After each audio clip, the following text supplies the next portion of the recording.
Hey everybody, I'm Trevor. I'm the Rusty Sloth. And we are the Anthony and Todd Show. Today we're going to be talking about the latest Slothrust record, The Pact. Slothrust is an American alternative rock band from Boston, Massachusetts. And their sound consists of a lot of like indie songwriting and the catchiness with these like 90s grooves, grungy angst. More of a Weezer type than a Nirvana type, I would definitely say. And the band is most well known for creating the theme song to You're the Worst, 7:30 a.m.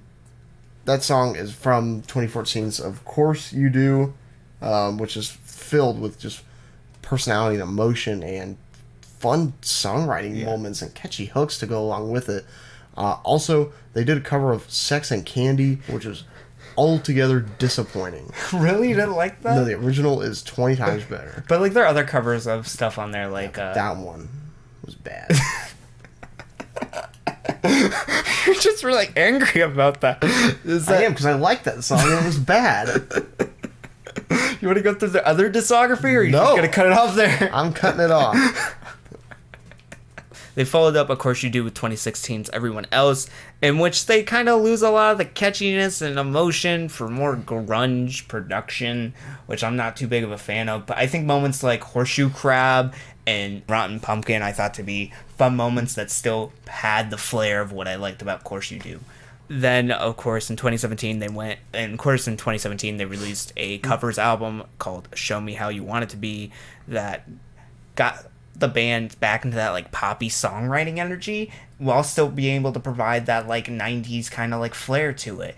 But they didn't have to do it with their own songs. Yeah, and they didn't have to do it with their own songwriting. I think that's kind of what made it really fun, is because they work better in a pop environment but bringing their own flair to it.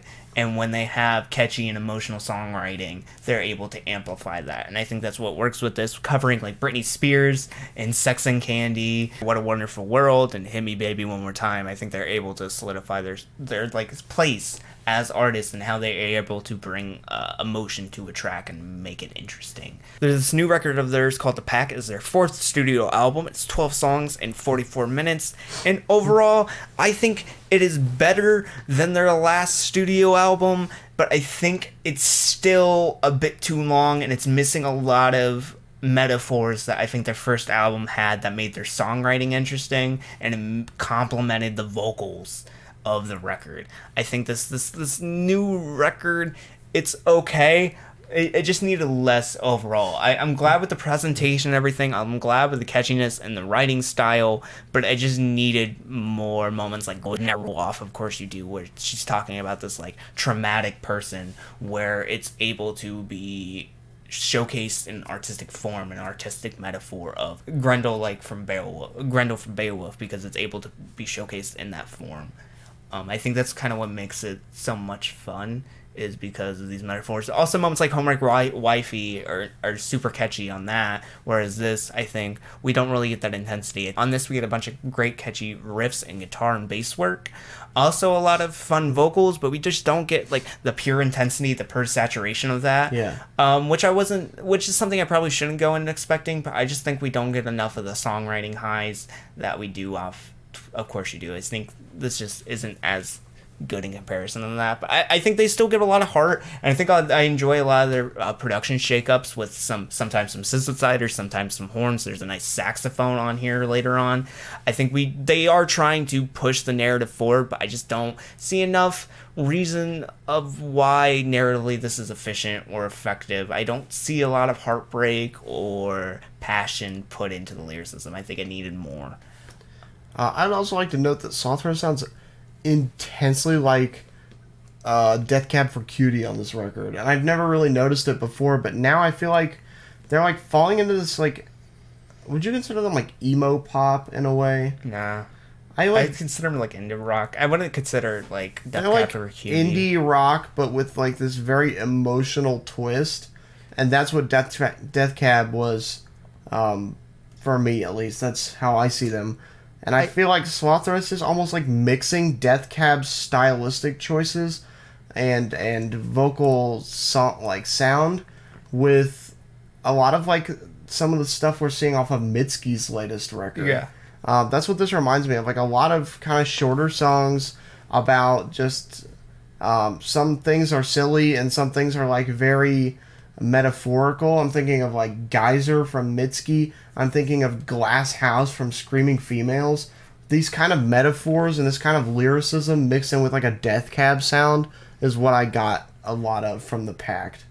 And I think sometimes that sound and that like environment overstayed its welcome. Yeah, and this thing's 44 minutes, and I think once you get to like Fever Dogs, I'm like, oh, this record's still going. Like, I think at some point you need to cut the cord. Yeah, and like even then, the longest songs haven't even happened yet. There's like a 6-minute track after that still, and I think that if your record is going on to this point where people are like, wow, I can't believe this is still on, but like the longest is yet to come, then I think it should be turned off and ended. Yeah, I think I still sense enough passion and enough ability to try new ideas and at least enough differences in progression from previous work. I just think it doesn't work out as better as some other previous projects. Yeah. Overall, I don't really think I have anything else to say other than that. I think they have a lot more potential, and I think it may be in a more poppier sphere, which I hate to put people in the bubble. That's kind of the best element they kind of work in.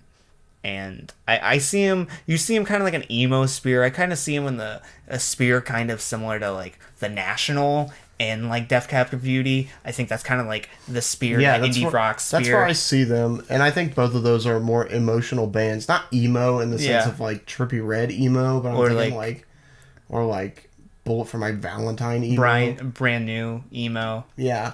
I'm thinking like more of an emotional twist on music, like The National and Death Cab tend to give their music. Not as yopey as either of those, but like that kind of There's less synthesizers for sure. More like, what is it, nonchalant type of emo, I guess. But like I think on this, like lo-fi. Yeah, it's just not as interesting as I found some of the previous songwriting. Not their best ideas are presented on this, and I think there isn't a moment where I'm really gripping. I feel like gut punched with her lyricism. Moments like Horseshoe Crab before have like really been that like gut punch of emotion. On this, I feel kind of like detached through a majority of it. I feel like I'm able to empathize with her, but not fully feel like the cause or relation to her problems. Yeah. There's no struggle. And that's all I have to say about this. Overall, I'm feeling like a meh to okay. Not their worst. I think consistently it works better, than some of their previous work. But I think overall it's not their best, and they still have a lot of room to improve in. But I do see a lot of potential in them. Sure, so, I think that's a fair statement to make. If you want to hear us talk more about music, we host a weekly podcast called The Anthony and Todd Show every week. Apple Music, Spotify, links down below in the description. If you want to watch more of our reviews, we got plenty of them on our channel. I'm going to place our reviews to Mitski's Beat the Cowboy on screen, so if you want to check that out, please do. But until next time, guys, I've been Vincent. I've been Trevor. And see ya, boyos. Bye, everybody.